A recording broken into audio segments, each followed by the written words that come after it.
We'll continue our post-race press conference. Here following the Advocare 500 at Atlanta Motor Speedway, we now welcome our winning team. Race winner Kyle Busch, driver of the number 18 M&M's Toyota. This is Kyle's 28th victory in 318 NASCAR Sprint Cup Series races, 4th victory of 2013, 2nd victory here at Atlanta Motor Speedway. Kyle, talk a little bit about your race out there tonight. Well, it started a little ugly, and I was a little ill on the radio, I'm sure, but, I can't say enough about Dave Rogers right here and the team that he's assembled around us. I think if you can pin a championship night on one race, or a championship on one night in a race, I think tonight was the night. You know, we certainly had a lot to do and a lot to overcome, and I think that Dave and these guys stuck with me, for as bad as I may have been talking, they certainly never gave up. They kept going to work and trying to figure things out for me and make my life a little easier behind the wheel, although Atlanta's always never easy. So I just appreciate them digging in and for as far back as we fell and for as tight as it was and then as loose as it was and then just trying to make our way back up through the field. And the green flag runs that we got, they're always my best friend. I like green flag runs. I feel like I can make up time getting to on pit road and coming off pit road the most, as well as, just being by myself on restarts and not having to deal with other cars and the aero deficiencies and everything else you got around you. So, that takes a lot longer to catch up that way, but I feel like that was one of our good graces of today. And, the Lord was with us and blessed us today with a great night. So that was a lot of fun. Also joining Kyle, crew chief Dave Rogers. Dave, obviously a lot of talk this weekend about the new tire here at Atlanta. The Zone Tread tire was a big topic this weekend. Talk a little bit about that and any other strategy you had throughout the race tonight.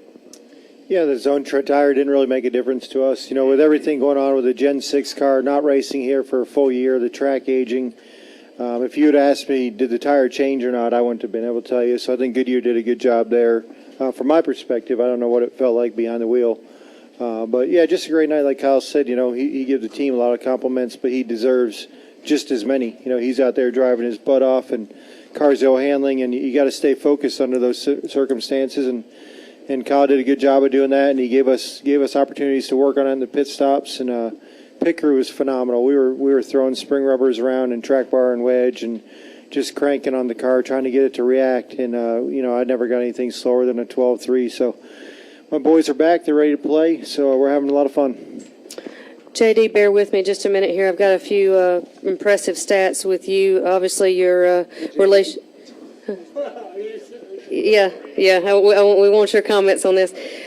With your relationship with Toyota, this is the 250th win for Toyota across 3 National Series, and this is the 100th win in a Toyota for Kyle across 3 National Series tonight. So talk a little bit about that. Yeah, they just brought that up. You're not going to ask me about the tires? No. I think about the tires. You want to talk about the tires? I don't know much about tires. That's why I'm asking you about Toyota. Four rubber things. We are strategically placing our questions. We were just talking about that in Victory Atlanta. The guys were there, and it's just a great relationship. They've done so much for our race team. I think we've done a lot for them, and just to be there at the start and 100, that's impressive, really. Very impressive. Well, we will open it up for questions now. See if JD gets any more questions about tires. We'll start right here in the middle for Kenny Bruce.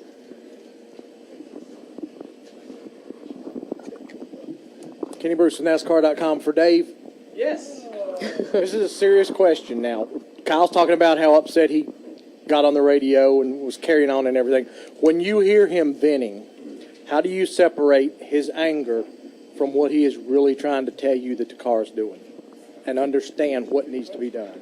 Yeah, even when Kyle gets frustrated, he's still telling you what the car's doing. So he got frustrated and gave me a lot of nothing there for a minute, and then 2 laps later he came over and said, okay, I didn't tell you much because I don't know. I got this going on, I got that going on, I can't sort it out, I can't give you good direction.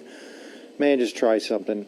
So even when he gets frustrated, he's still trying to give you good feedback. And, there's times you want to say, hey, calm down. But you just look at the stopwatch. And at no point, even when, really, I didn't think he got that frustrated tonight. But even when he did, if you looked at the stopwatch, he never slowed down. He kept running the same lap times. So that told me that he was still focused behind the wheel. He was just aggravated the car wasn't doing what he wanted it. Okay, we'll take our next question in the back from Mark. Then go Mark to George. Darrow, PRN. Kyle, Kyle, does a win like tonight give you some confidence going into the chase that, okay, a race starts bad, Chicago, New Hampshire, whatever, it's not going good, that you say, okay, Atlanta wasn't looking too great either. We kept focused. I kept focused. Dave kept doing his thing. Pit crew wins a battle there at the end to get me out front. Does it give you the kind of confidence saying, okay, as a team, we're really maturing and can now really get focused on trying to win this championship? Yeah, I mean, certainly. I think all of that plays into something. You know, with the way tonight started out, it was certainly not pretty, but there's been other times where we've had some of the same things, just not been able to rebound as well. And that's what I'm most proud of tonight, is not necessarily, what I did, but just what these guys were able to do. I mean, I'm always driving my heart out. I'm always giving it everything I've got, and sometimes there's times where, I'll have something not so easy to drive, and I'll put it in the fence, and then really ruin our race. So it all comes full circle sometimes, but, we were in a whole different situation 365 days ago and not being able to make the chase. And tonight was, a night where we needed to prove to ourselves that we're championship contenders. I mean, I'll be frank, and Dave knows it too, the last probably 5 races besides Watkins Glen, probably, we weren't racing to our par. We were bogeying or double bogeying, and it wasn't going as good as we needed it to be. And tonight it didn't look like it was either. And then we turned it around and got a great night of it. So that's what I'm most impressed about.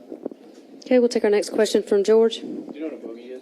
Yeah, Kyle, George Diaz, Orlando Sentinel, right in front of you. You touched upon a year ago, 365 days.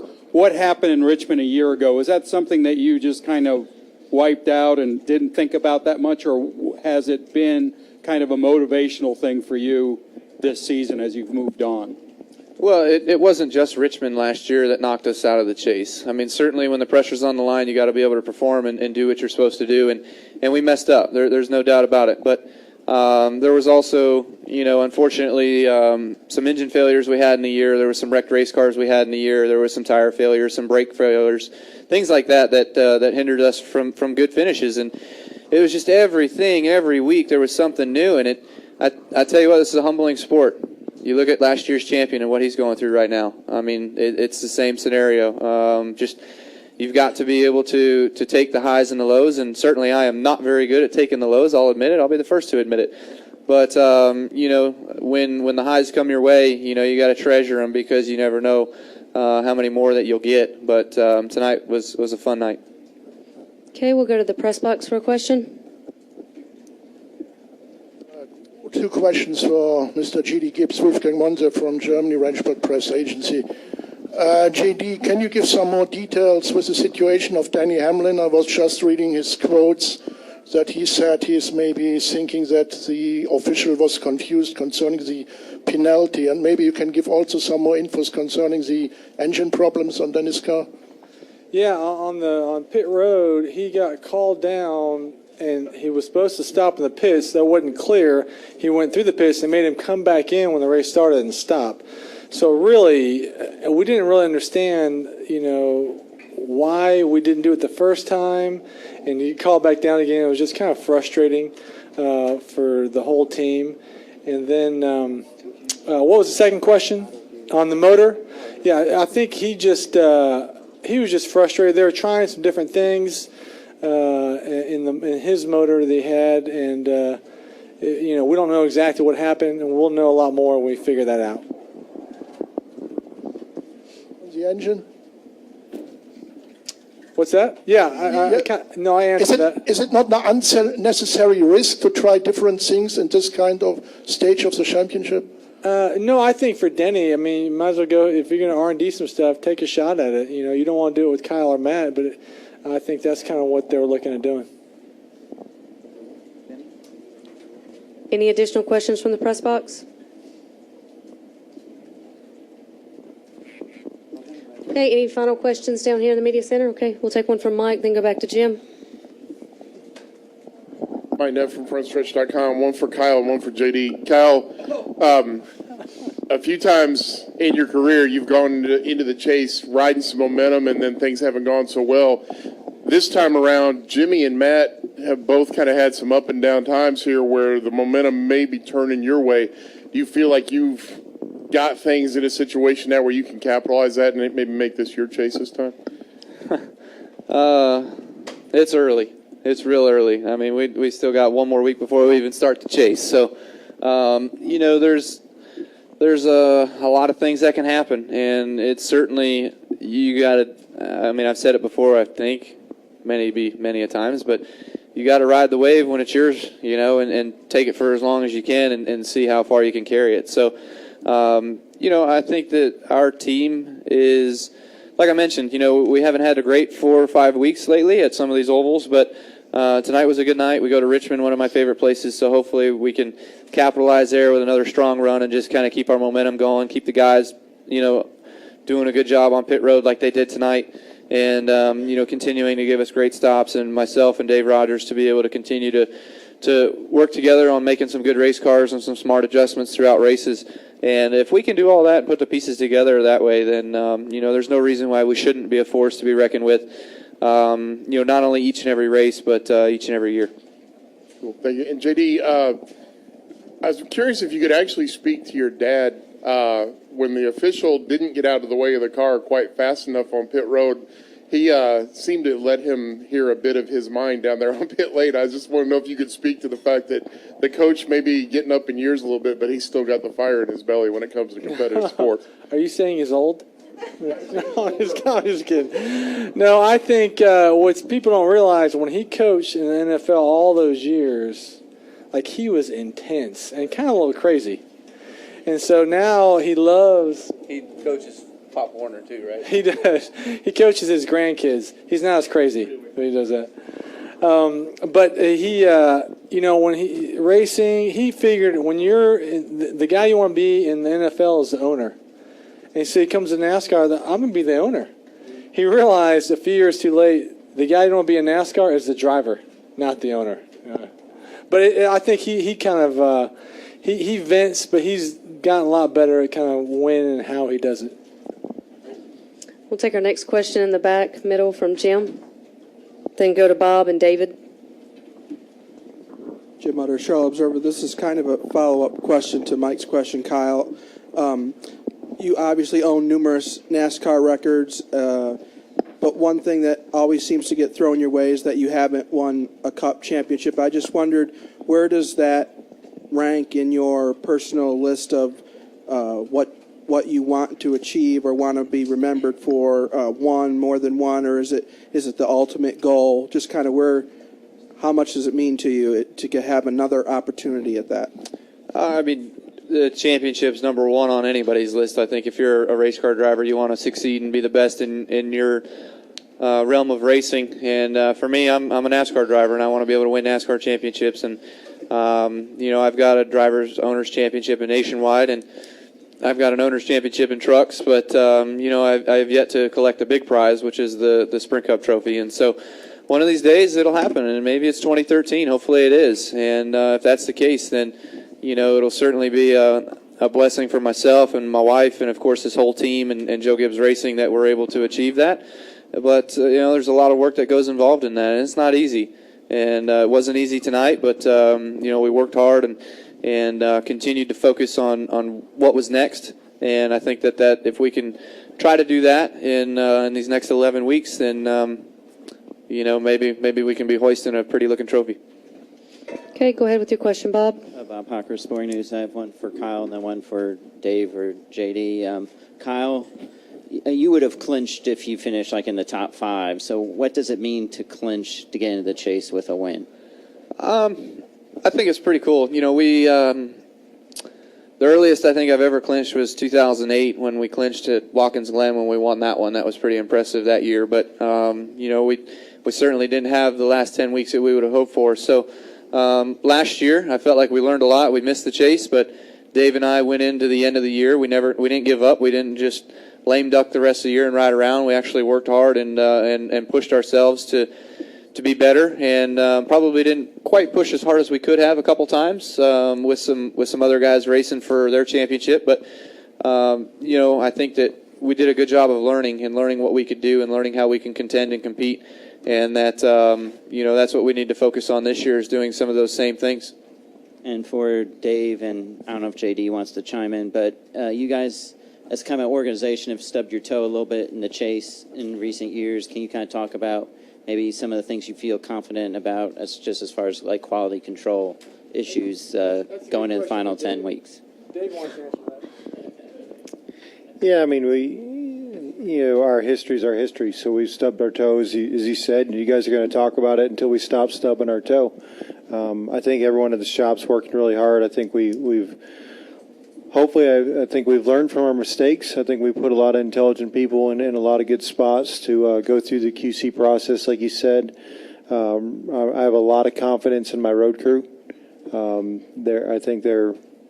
I'm really proud of them. I think they're one of the toughest on the road, and knock on wood, we haven't had mechanical problems this year. We stubbed our toe a lot last year during the regular season, like Kyle said, and that's what kept us out of the chase. And so far we've kept our cars together pretty good, and I'm confident we can do so for 11 more weeks. But we got to do it. I can tell you that every week, and you're going to ask me about it every week until we actually do it. So we'll do it. Okay, we'll come up front in the middle here to David, and then we'll go back to Dustin. David Carvell, NASCAR.com. Kyle, were you as stunned as everybody else when Kurt went from second, first 10th to second, and all of a sudden he's next to you on that restart? And do you guys ever surprise one another with the racetrack? I was looking at the pylon when I was rolling under yellow, just kind of checking out and seeing where everybody was, seeing what the restart was going to look like and the lineup and all that. And I noticed the 78, and I was like, okay, they're having a decent day. That's good. I ran with Kurt for a little bit there through the middle part of the race, about 9th, 10th, 11th, something like that. And then when the caution flew after that restart, he was in my mirror. And I'm like, did everybody wreck? Like, what? What happened? But the kid was wheeling it, I guess, So he got up to second there, and I thought that was pretty impressive. But there, then the next restarts, I knew I had to get good restarts. And the second to last one, I did okay. Logano was close to my rear bumper, but the 56 was under him, moving him to the middle. And then Logano, I looked up and I saw that he dropped to 6th or 7th because of that. And so I knew the next one, I'm like, okay, I got the 56 behind me. I better get a good one here. And I didn't get as good as I wanted to. I launched okay, but then it seemed like start, finish on. He could just motor on me. And he got to my inside, getting to turn 1, and then we had to race side by side for 1 and 2, 3 and 4. Finally cleared him and was able to set sail, get back to the bottom where I wanted to run, and then I kind of moved around because he was actually a little faster than me moving up the racetrack. But that was back to your original point. That was pretty impressive, I guess. Is it that big a difference restarting on the bottom versus the top? For me, I tell you, I had one restart on the top all night probably, and I got going decent. I got going okay with that one. I'm trying to remember what happened. I think the 24 was in front of me, and he kind of stumbled a little bit, so I shot low and made it 3 wide and something. But I tell you what, man, when you're second on a restart, you're a lame duck situation. I mean, the top line, for some reason, you can't get any bite up there. You can't launch off the corner at all.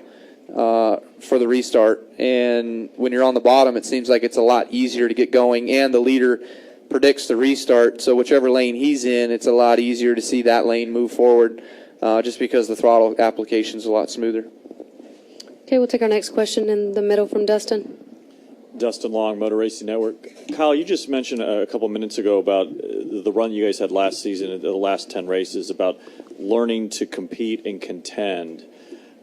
You've done this for a long time. You guys have done this for a long time. So what did you learn? I don't understand. I mean, how different is it, or what was so different that you guys picked up on that you don't pick up on the first 26, or you hadn't picked up the previous years of your experience in the chase? I don't know. I don't know if it was just that the pressure was different or what, but we're just able to go out there and do the right things and make some of the right calls, and have good race cars throughout the races, and we finished well.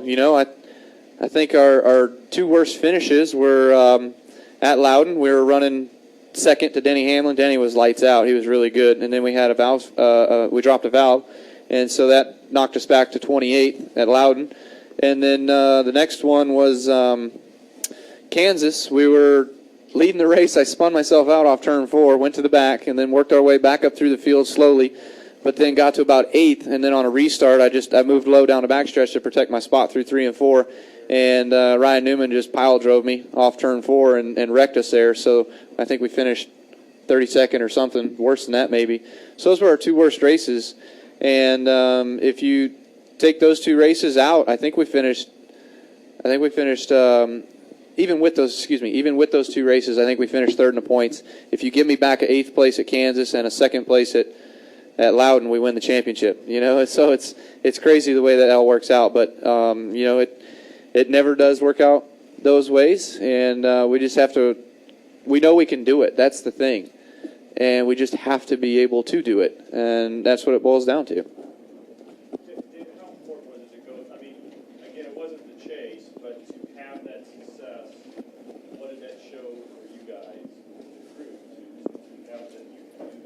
I think it just showed character. I'm proud of the race team. That's terrible. You have wonderful sponsors like M&M's and Toyota and Interstate Batteries and the backing of Joe Gibbs Racing and Kyle Busch driving your race car, and you miss the chase. That's not supposed to happen. So it was a great opportunity for Kyle or myself or both of us or the entire team to just fold up. We could easily just checked out for the rest of the year and been bitter and mad and not perform, and nobody did that. Everyone on the team dug down. We wanted to show our fans that we were worthy for competing for a championship. So even though we didn't have the pressure of the media and the hype and all those things associated with the chase, we had a different pressure on us. We missed the chase, and it wasn't fun. It wasn't fun at all. But we dug down deep despite the circumstances, and we performed really well on the track. And I think that, every negative experience you have in life, it prepares you for something later on down the road. And I certainly think that missing the chase and going through that time has made us a more mature relationship. I think it strengthened the relationship between Kyle and I. And I think it's, it's making this team better this year. Can you get a mic, Dustin? Thank you. One more. Is the success of Joe Gibbs Racing on the mile and a half? You guys have won all but one race. Obviously, the chase, half the races are mile and a halves. How does that? What kind of pressure does that put on you guys or the organization? Because the expectation, I'm guessing, will be realistically going in the chase. You guys, the 20 and the 48, as among the favorites, partly because of the success on the mile and a halves. I mean, how does that pressure change? Because I think people are going to be looking at you guys, certainly for your wins this season, and what you guys have done, and what lies ahead in the chase. Yeah, I think it's kind of like looking back at last year. It's somewhat irrelevant. We got to perform the final 10. So, I'll tell Kyle during a race, you got to race out the windshield, not the mirror. All the mile and a half wins, they're in the mirror right now. The wins, everything gets reset to 0 after next week. So, we can't rely on the past. We can't be discouraged because of last year's past. We just got to perform. We got to, if we start a race off the pace like we did tonight, we got to know that we can do it. We got to dig down, do it. But everything, nothing in the past matters. We just got to stay focused on what lays ahead. Okay. Any final questions for Kyle, Dave, or JD? Okay, Nate. Final question. Nate Ryan, USA Today Sports. Kyle, going back to the Denny thing, did he give you a little bit of grief under caution? Did you notice that? Did you know what was going on at that point when you guys were racing after his pit road penalty? I had no clue what his situation was. I just knew he was a lap down, and I was racing with Kenseth and whatnot, and we were running 7th or 8th or something like that, and we all know how good Denny is here, but I was running the top and giving him the bottom, and he couldn't pass me. So he was frustrated in that I wouldn't let him go, that I was wasting his tires, I'm sure, because he's a big tire guy, which is fine. But, I don't know. It's early in the race, and, yeah, I could have rolled over for him. But, it's sometimes you got to understand the other person's situation as well, too. So I could be at fault, but yet I think that he should be at fault a little bit, too. Gentlemen, congratulations on your win tonight. Appreciate your time. We'll see you next week at Richmond.